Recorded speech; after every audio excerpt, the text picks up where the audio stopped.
नमस्कार साथियों, आपका हमारे YouTube चैनल जुगल टेक्निकल में हार्दिक स्वागत है। मैं जुगल राठौर। साथियों, जैसा कि आपको पता है कि जनगणना 2027 से रिलेटेड सारी जानकारी, सारी अपडेट मैं आपको लगातार दे रहा हूं।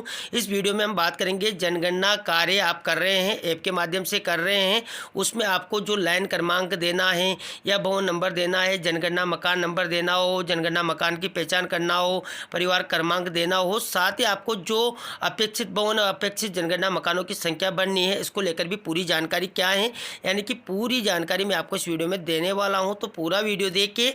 और आप हमारे चैनल पे नए हैं और अभी तक आपने हमारे चैनल को सब्सक्राइब नहीं किया तो चैनल को सब्सक्राइब करिए, बेल आइकन प्रेस करके ऑल पर जरूर क्लिक करें, क्योंकि ऐसी लेटेस्ट जानकारी मैं आपको लगातार देता रहता हूँ। तो शुरू करते हैं। तो देखिए, जो मैंने पिछला वीडियो बनाया था जिसमें आपको पूरी लॉगिन प्रोसेस बताई थी, यानी कि आपको रजिस्ट्रेशन कैसे करना है, लॉगिन कैसे करना है, भाषा चयन हो, पिन बनाना हो या पासवर्ड वगैरह भूल गए तो फॉरगेट करना हो, पासवर्ड चेंज करना हो, सारी जानकारी पिछले वीडियो में दी थी। अगर वो वीडियो आप देखना चाहते हैं तो ऊपर आई बटन पर लिंक मिल जाएगा या वीडियो के डिस्क्रिप्शन में लिंक मिल जाएगा। उस वीडियो में मैंने बताया था कि आपको जो HLO ऐप है उसमें जनगणना कैसे करना है, यानी कि जो भवनों को नंबर देना है, जनगणना मकान को नंबर देना है। तो देखिए, अब मैंने यहाँ पर HLO ऐप को ओपन किया हुआ है। यहाँ पर सबसे पहले तो आपको अपनी लोकेशन नज़र आएगी।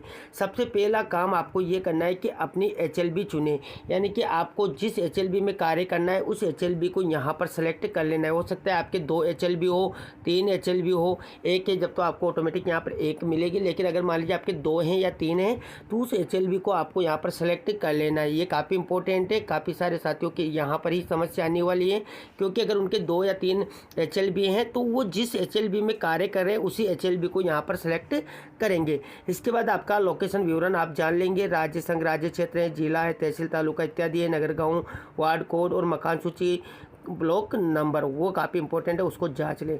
इसके बाद है कि नजरी नक्शे के अनुसार आपको यहाँ पर भवनों की अपेक्षित संख्या, यानी कि जो भी भवन हैं उनकी अपेक्षित संख्या कितनी है, यानी कि जो नजरी नक्शा आपने तैयार किया होगा उसमें आपने चिन्हीकरण किया होगा कि भवनों की संख्या कितनी है, वो अनुमानित अपेक्षित संख्या यहाँ पर फिल कर देंगे। इसके बाद देखिए, जनगणना मकानों की अपेक्षित संख्या क्या है वो आप यहाँ पर फिल कर देंगे, यानी कि दोनों यहाँ पर फिल कर देंगे।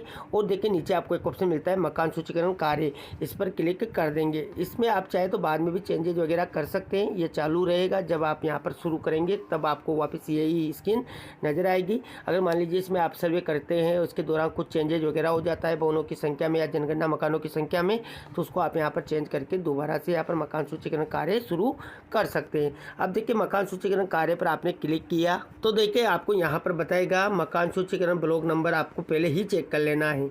यहाँ पर देखिए, प्रारंभ तिथि आपको बता देगा कि इस ऐप में प्रारंभ तिथि 16/5/2026 तक डाले गए सभी डेटा को परीक्षण है डेटा माना जाएगा और 16/5/2026 को हटा दिया जाएगा। यानी कि आपने 16/5/2026 तक जितना भी कार्य किया है वो सारा डाटा प्रशिक्षण डेटा था और वो डेटा यहाँ पर ऑटोमेटिक हटा दिया जाएगा। 16 से जो डेटा आप फिल करेंगे वही डेटा यहाँ पर मान्य रहेगा। तो ठीक है पर क्लिक आपको कर देना है। अब देखिए, कोई भी कार्य आप शुरू कर रहे हैं तो आपको यहाँ पर पहले ही अलर्ट दे देगा कि देखिए, ऐसी आईडी डाउनलोड करने के लिए HLO कार्य शुरू करने से पहले कृपया रिफ्रेश बटन पर क्लिक करके रिफ्रेश कर लें। यानी कि जो भी कार्य आप कर रहे हैं उससे पहले आपको जो है रिफ्रेश कर लेना है। इसके बाद देखिए, जैसे आपने रिफ्रेश कर लिया है, अब देखिए आपको यहाँ पर मकान सूची ब्लॉक नंबर नज़र आ जाएगा। अब इसमें आपको कार्य करना है तो देखिए, इसमें आपको इस प्रकार ऑप्शन मिलेंगे।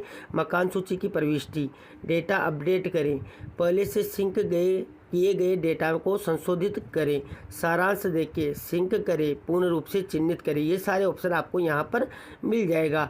यहाँ पर सबसे पहला कार्य आपको जो करना है वो करना है मकान सूची की प्रविष्टि। इसी ऑप्शन पर आपको क्लिक कर देना है।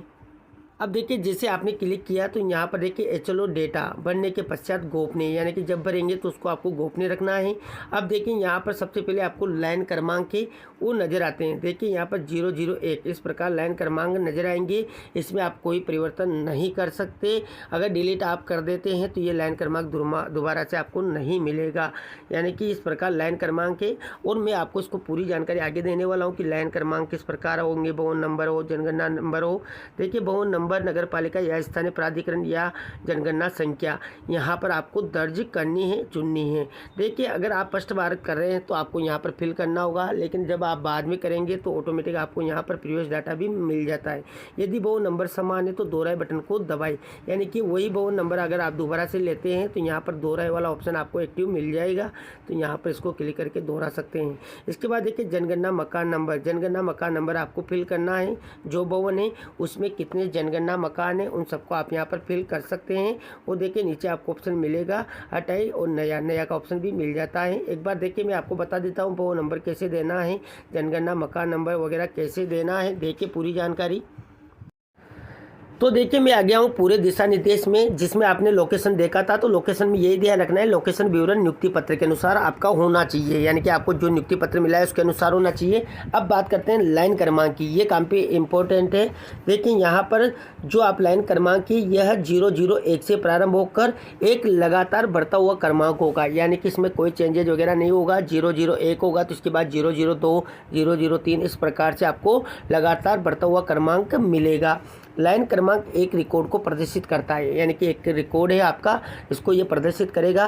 किसी भी रिकॉर्ड को डिलीट करने पर ध्यान दें, अगर आप यहाँ पर किसी भी लाइन को डिलीट करते हैं, डिलीट करने पर उस लाइन क्रमांक का पुनः उपयोग नहीं किया जा सकता, यानी कि आपको किसी भी रिकॉर्ड आपने कर दिया है उसको आप डिलीट करते हैं तो उस लाइन क्रमांक का पुनः आप उपयोग नहीं कर सकते, ये आपको ध्यान रखना है। इसके बाद देखिए भवन नंबर देना, ये काफ़ी इंपॉर्टेंट है। देखिए किस संरचना को जनगणना उद्देश्य से भवन मानेंगे, यानी कि कौन सी संरचना ऐसी है जिनको जनगणना आप करने जा रहे हैं तो उनको भवन मानेंगे। तो देखिए मकान सूचीकरण ब्लॉक में स्थित प्रत्येक भवन पर जनगणना उद्देश्य से भवन नंबर दिया जाना है, यानी कि जब आप HLB में सर्वे करेंगे और प्रत्येक भवन आपको नजर आता है उनका जनगणना उद्देश्य से आपको भवन नंबर देना है, ये आपको ध्यान रखना है। और भवन नंबर देने के संबंध में 3 स्थितियाँ संभव है, यानी कि कौन कौन सी स्थितियाँ हैं देखिए। तो देखिए स्थानीय प्राधिकरण ने सभी भवनों को सुव्यवस्थित भवन नंबर दिए हुए हैं, यानी कि जो भी स्थानीय प्राधिकरण जैसे कि नगर निगम, नगर पालिका, नगर परिषद, उन्होंने पहले से ही सभी भवनों को जो सुव्यवस्थित नंबर दे रखे हैं, ये एक स्थिति ये हो सकती है। दूसरी स्थिति ये होगी कि स्थानीय प्राधिकरण ने सभी भवनों को नंबर तो दिए हैं किंतु व्यवस्थित नहीं है, यानी कि उल्टे पुल्टे नंबर दिए हुए हैं, ये भी हो सकता है। या देखिए यहाँ पर स्थानीय प्राधिकरण द्वारा भवनों को नंबर नहीं दिए गए हैं, ये 3 स्थितियाँ आपके बन सकती हैं। देखिए अब जब ये तीनों स्थितियाँ होगी तब आपको क्या करना है, तो देखिए भवन नंबर, पूर्व निर्धारित भवन नंबर का प्रयोग, यानी कि पहले अगर स्थिति है कि यहाँ पर पहले से ही नंबर वगैरह दे रखे हैं। देखिए यदि प्रगणक किसी ऐसे ब्लॉक में गणना कर रहा है जहाँ भवन नंबर स्थानीय प्राधिकरण द्वारा व्यवस्थित और पूर्ण रूप से दिए हुए हैं, देखिए जैसे कि एक पहला मकान है 15 नंबर है, दूसरा 16, तीसरा 17, चौथा 18, इस प्रकार से आपको नंबर दिए हुए हैं, यानी कि व्यवस्थित रूप से दिए हुए हैं। तो आपको क्या करना है, यदि स्थानीय प्रशासन द्वारा व्यवस्थित रूप से भवन नंबर दिए गए हैं तो इसका प्रयोग किया जाना चाहिए और प्रगणन द्वारा भवन नंबर नहीं दिए जाने चाहिए, यानी कि पहले से ही स्थानीय प्राधिकरण ने पहले से ही भवन नंबर दे रखे हैं, सही तरीके से दे रखे हैं, तो आपको यहाँ पर नंबर देने की आवश्यकता नहीं है। लेकिन नहीं दे रखे तब आपको क्या करना है, देखिए वो भी मैं बता देता हूँ। देखिए प्रगणक द्वारा भवन नंबर देना, यदि प्रगणक को ऐसा ब्लॉक आवंटित होता है जहां स्थानीय प्राधिकरण द्वारा भवन नंबर व्यवस्थित रूप से नहीं दिए गए हैं हो और ब्लॉक में भवन क्रमांकन हो ही नहीं, दोनों स्थिति हो सकती है, यानी कि व्यवस्थित नहीं हो या यहाँ पर क्रमांकन नहीं किया गया हो, तब आपको क्या करना है। तब देखिए आपको करना क्या है, तो देखिए जहाँ स्थानीय प्रशासन द्वारा क्रमांकन नहीं दिया गया है या पुणे, वहाँ प्रगणक 1 से प्रारंभ कर, ध्यान दें 1 से प्रारंभ कर बढ़ते क्रम में भवन संख्या आवंटित करेंगे, यानी कि जो प्रगणक है वो वहाँ पर 1 नंबर से शुरू करेंगे, जो बढ़ते हुए क्रम में आपको भवन संख्या आवंटित कर देनी है। यानी कि ये आपको समझ में आ गया है कि जहाँ पर स्थानीय प्राधिकरण द्वारा भवन क्रमांक पहले से सुव्यवस्थित पूर्ण दिए हुए हैं तो उनका यूज करें, अगर नहीं दिए हुए हैं, अपूर्ण है या फिर नहीं किया हुआ है तो आपको कर देना है। और आपको ये ध्यान रखना है 1 से प्रारंभ करते हुए बढ़ते क्रम में आपको भवन संख्या आवंटित कर देनी है। विस्तृत निर्देश आप पढ़ सकते हैं। इसके बाद देखिए भवन नंबर में आपकी क्या क्या दिक्कत आ सकती है, किसको भवन मानेंगे, तो देखिए खाली प्लॉट, बिना छत की निर्माणाधीन इमारतें या इतने छोटे आकार की संरचनाएं जहाँ निवास नहीं किया जा सकता भवन नहीं माने जाते हैं, ये आपको ध्यान रखना है। यानी कि अगर इस प्रकार की स्थिति है तो ये भवन है, लेकिन इस प्रकार की स्थिति जहाँ पर खाली प्लॉट है या छत ही नहीं डली हुई हुई हैं या यहाँ पर कोई निवासी नहीं करता हो, ऐसी स्थिति को आप जो है भवन नहीं मान सकते। जैसा कि यहाँ पर बताया भी गया है, देखिए खाली प्लॉट, बिना छत के निर्माणाधीन मकानों और बहुत छोटी आकार की संरचनाएं जिसमें एक व्यक्ति उठ बैठ सो नहीं सकता, उन्हें छोड़ते हुए प्रगणक द्वारा ब्लॉक की सभी संरचनाओं को व्यवस्थित भवन नंबर देने, यानी कि इनको छोड़ देना है, बाकी को आपको नंबर देते रहना है। इसके बाद देखिए भवन नंबर में और भी जानकारी दे रखी है। साथ में एक और जानकारी दे देता हूँ कि वीडियो लंबा हो सकता है लेकिन आपको कंप्लीट जानकारी यहाँ पर मिलने वाली है। देखिए अब यहाँ पर भवन नंबर की बात और कर रहे थे, तो देखिए भवन नंबर देने का उद्देश्य ये सुनिश्चित करना है कि मकान सूचीकरण ब्लॉक में स्थित प्रत्येक भवन और जनगणना मकान को एक व्यवस्थित रूप से नंबर आवंटित किए गए हों। देखिए भवन नंबर देने के नियम और भी हैं। देखिए क्या ब्लॉक के समस्त भवनों को स्थानीय प्राधिकरण द्वारा व्यवस्थित रूप से भवन नंबर दिए गए हैं? अगर हाँ दिए हुए हैं तो स्थानीय प्रशासन द्वारा दिए गए भवन नंबर को रिकॉर्ड करते रहे, और नहीं दिए गए तो नया जनगणना भवन नंबर आपको दे देना है। देखिए जनगणना के उद्देश्य से ब्लॉक में भवन नंबर देते समय एक ही नंबर प्रणाली को कार्य में लेना है, यानी कि आप या तो इस वाले को ले लें या इस वाले को ले लें। स्थानीय प्रशासन के द्वारा पूर्ण व्यवस्थित रूप से दिए गए अथवा प्रगणक द्वारा व्यवस्थित रूप से दिए गए, यानी कि आपको या तो स्थानीय प्रशासन वाले यूज कर लेने हैं या आपको आपका ही जो नया जनगणना भवन नंबर आप दे रहे हैं वो यूज कर लेना है, यानी कि एक ही नियम आप फॉलो करें। इसके बाद देखिए भवन नंबर में और भी स्थितियाँ बन सकती हैं। देखिए भवन नंबरिंग के बाद एक नया भवन मिला, यानी कि आपने भवन नंबरिंग की, उसके बाद आपको एक नया भवन और मिल गया, तो अब क्या करेंगे? तो देखिए यदि पूर्व में विद्यमान दो भवनों के मध्य एक नया भवन मिलता है तो उसे पहले भवन का उप नंबर आपको दे देने हैं। जैसे कि देखिए आपने सर्वे किया, देखिए पहले आपने एक घर को 10 नंबर दिया, दूसरे को आपने 11 दे दिया। देखिए आपको जब सर्वे कर रहे थे उस समय क्या हुआ कि आपको 10 और 11 के बीच में एक और घर नया मिल गया। देखिए ये स्थिति बन सकती है। तो आपको करना क्या है? देखिए 10 और 11 के बीच में आपको जो घर मिला है उसको पूर्व में जो आपने भवन नंबर दिया था उस वाले का उप नंबर दे देना। देखिए 10/1 इस प्रकार आप नंबर दे देंगे। जैसे कि देखिए भवन नंबर 10 और 11 के मध्य एक नया भवन पाया जाता है तो भवन 10 का उप नंबर 10/1 आप दे देंगे। तो इस प्रकार आपको नंबरिंग कर देनी है। जो भी नया भवन मिलता है, मान लीजिए आपको 2 मिल जाते हैं तो उस प्रकार दे देंगे। इसके बाद देखिए भवन नंबर की और भी बात कर लेते हैं कैसे आपको देना है। तो देखिए स्थानीय प्रशासन द्वारा दिए गए भवन नंबर अल्फा न्यूमरिक या अंकीय हो सकते हैं, यानी कि जो स्थानीय प्रशासन के द्वारा दिए गए हैं वो नंबर अल्फा न्यूमरिक या अंकीय भी हो सकते हैं, लेकिन जो देखिए प्रकरणक द्वारा दिए गए भवन नंबर केवल अंकीय होंगे, ये आपको ध्यान रखना है। यानी कि जो एनुमरेशन आप कर रहे हैं एनुमरेटर, वहाँ पर ये ध्यान रखेंगे जो नंबर आपको देने हैं भवन नंबर वो अंकीय होने चाहिए। भवन नंबर का प्रयोग 3 स्थानों पर होता है। देखिए नजरी नक्शे पर भी आपको नंबरिंग करना है, भवन के मुख्य द्वार प्रवेश द्वार पर भी आपको नंबरिंग करना है, और मोबाइल ऐप अनुसूची में भी आपको नंबरिंग करना है। यानी कि तीनों जगह आपको यहाँ पर नंबरिंग भवन नंबर करने होंगे। नजरी नक्शे में भी आप जब तैयार करेंगे वहाँ पर भी भवन नंबर देंगे, और जहाँ पर भवन का मुख्य द्वार प्रवेश द्वार है वहाँ पर भी आपको नंबरिंग करके आना है, और जब मोबाइल में आप एंट्री करेंगे वहाँ पर भी आपको भवन नंबर देना है। इसके बाद देखिए सभी स्थानों पर भवन नंबर एक समान हो, ये ध्यान आपको रखना है। यानी कि नजरी नक्शे और भवन पर और मोबाइल ऐप में जब आप कर रहे हैं तीनों जगह सेम होना चाहिए। ऐसा नहीं हो कि भवन पे आपने क्या लिख दिया, नजरी नक्शे में क्या लिख दिया और मोबाइल ऐप में आपने क्या कर दिया, तो ये स्थिति आपकी नहीं होनी चाहिए। ये तो हुई यहाँ पर भवन नंबर की बात। अब बात आती है जनगणना मकान नंबर, ये भी काफ़ी इंपॉर्टेंट है। देखिए यह एक 4 अंक की संख्या होगी, ध्यान यही रखना है आपको। जो मकान नंबर है ये 4 अंकीय होने चाहिए, और मकान सूचीकरण ब्लॉक में बढ़ते हुए क्रम में होते हैं। यानी कि ये भी आपको ध्यान रखना है कि बढ़ते हुए क्रम में ही आपको नंबर देने हैं। पहले भवन के पहले जनगणना मकान के लिए जनगणना मकान नंबर 0001 होगा, यानी कि 3 0 आपको जोड़कर 1 होगा। यानी कि जो पहला मकान की आप जनगणना कर रहे हैं तो पहले भवन के लिए जो पहला जनगणना मकान है वो 001 होगा। इसमें ये ध्यान रखिए एक भवन में कई जनगणना मकान हो सकते हैं, उन सभी के लिए भवन नंबर समान होगा, जबकि जनगणना मकान नंबर पृथक पृथक हो सकते हैं। यानी कि जो पहला, जैसे कि मान लीजिए भवन 1 है उसमें जनगणना मकान 2 हैं तो वहाँ पर जनगणना मकान भी 2 होंगे। यानी कि वहाँ पर आप नंबरिंग करेंगे 301 और 302, इस प्रकार आपको पृथक पृथक वहाँ पर जनगणना मकान नंबर देने हैं। किसी भी भवन में छूटे या नए बने जनगणना मकान के लिए मकान सूचीकरण ब्लॉक के सबसे अंतिम जनगणना मकान नंबर के क्रम में जनगणना मकान नंबर देना होगा। ये भी काफ़ी इंपॉर्टेंट है। किसी भी भवन में छूट गया हो या नए बने जनगणना मकान के लिए जो आप HLB के सबसे अंतिम जनगणना मकान के क्रम में, ध्यान दें, जो सबसे अंतिम जनगणना मकान नंबर का क्रम दिया है, क्रम में जनगणना मकान नंबर आपको देना होगा। वो भी आपको आगे मैं अभी बता देता हूँ। देखिए जनगणना मकान गणना की मूलभूत इकाइयाँ। एक मकान सूचीकरण ब्लॉक के भीतर प्रत्येक जनगणना मकान को एक अद्वितीय अनुक्रमिक नंबर आवंटित किया जाता है। जैसे कि देखिए यहाँ पर सेंसस हाउस सी हैं, देखिए सेंसस हाउस बी हैं, ए हैं। तो देखिए यहाँ पर 4 अंक के नियम क्या है, जनगणना मकान नंबर 4 अंक के होगा। अग्रणी पहले शून्य का ध्यान रखिए। देखिए शुद्ध इस प्रकार है, देखिए 001 है, 0023 है, 00154 है। तो इस प्रकार आपको नंबर देना है, यानी कि 4 अंक होने चाहिए। टूटीपूर्ण की बात करें तो आपको यहाँ पर जैसे कि एक नंबर आपको देना है तो आप एक नहीं दे सकते, 001 आपको देना है। इस प्रकार 3 0 लगा के 1 देना है। और मान लीजिए अगर 23 देना है तो 0023 आपको देना है, ऐसे 23 आपको नहीं दे सकते। तो जनगणना मकान नंबर का आप विशेष ध्यान रखें। इसके बाद देखिए जनगणना मकान नंबर की बात करते हैं, सतत अनुक्रमांक की। तो देखिए नियम 1, आरंभिक बिंदु।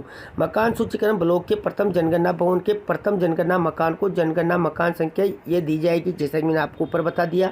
निरंतरता की बात करें तो किसी भी ब्लॉक में जनगणना मकान नंबर क्रमिक रूप से लगातार आगे बढ़ेंगे, ये अखंडित क्रम में होने चाहिए, यानी कि एक के बाद 2 3 इस प्रकार आपका क्रम चलता रहेगा। क्या एक भवन में एक से अधिक जनगणना मकान हो सकते हैं? आप भी बताइए, कमेंट करके ज़रूर बता सकते हैं। इसके बाद देखिए भवन एवं जनगणना मकान नंबर, ये आपको एक बार मैं मोटा मोटा समझा देता हूँ। देखिए मकान सूचीकरण कार्य में भवन और जनगणना मकान नंबर देना मूल नियम 1-3 में। देखिए भवन क्या है, जनगणना मकान क्या है, तो देखिए छत का होना आवश्यक है। भवन में आप ये ध्यान रखें, खुले प्लॉट से जमीन भवन नहीं माने जाएंगे।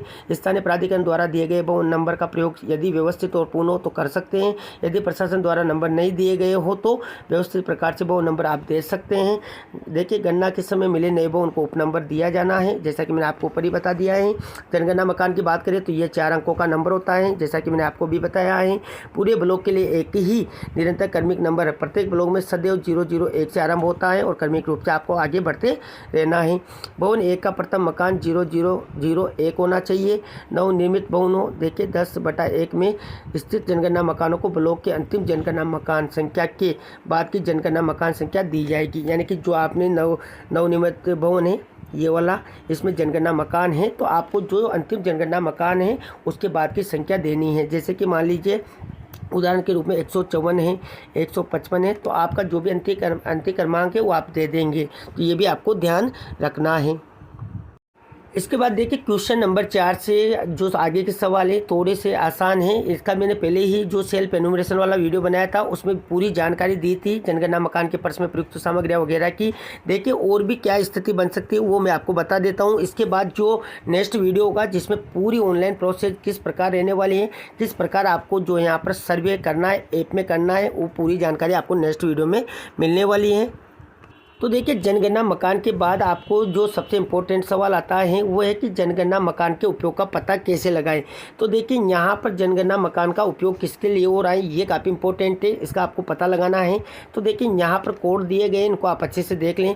देखिए अगर आवास है तो कोड 1 आएगा, आवास अन्य उपयोग है तो कोड 2 आएगा। और देखिए यहाँ पर गैर आवासीय तो कोड 3 से 9 तक होंगे, जिसमें आप यहाँ पर देख सकते हैं। देखिए वाणिज्य की दुकानें, कार्यालय, बैंक कोड 3 है, होटल आदि कोड है तो 5 हैं, फैक्ट्री आदि तो कोड 7 हैं। देखिए अन्य गैर आवासीय उपयोग है तो कोड 9 हैं। देखिए यहाँ पर अगर स्कूल कॉलेज आदि है तो कोड 4 हैं, अस्पताल आदि तो कोड 6 हैं, और पूजा स्थल है तो कोड 8 आपको लगाना है। ये भी ध्यान रखना है, पूजा स्थल भी आएंगे क्योंकि गाँव वगैरह में पूजा स्थल होते हैं, अस्पताल होते हैं, स्कूल कॉलेज होते हैं। तो जो गैर आवास है उनमें 3 से 9 तक के आपको कोड देने हैं, और अगर खाली है तो वहाँ पर कोड आपको 0 लेना है, ये भी आपको ध्यान रखना है। तो इस प्रकार जनगणना मकान का उपयोग में आपको ये कोड यूज करने होंगे।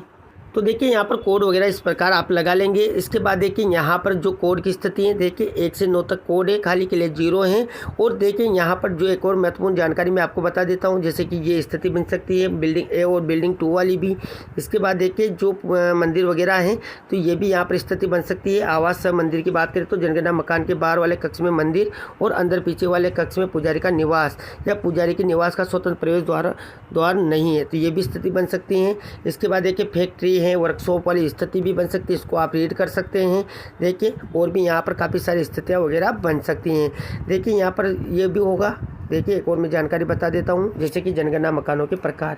तो देखिए 2 प्रकार हो सकते हैं, पूर्ण आंशिक रूप से आवासीय हैं और पूरी तरह से गैर आवासीय। तो देखिए अगर पूर्ण आंशिक रूप से आवासीय है तो इसमें भी 2 स्थिति बन सकती है, सामान्य परिवार हो सकता है, संस्थागत परिवार हो सकता है।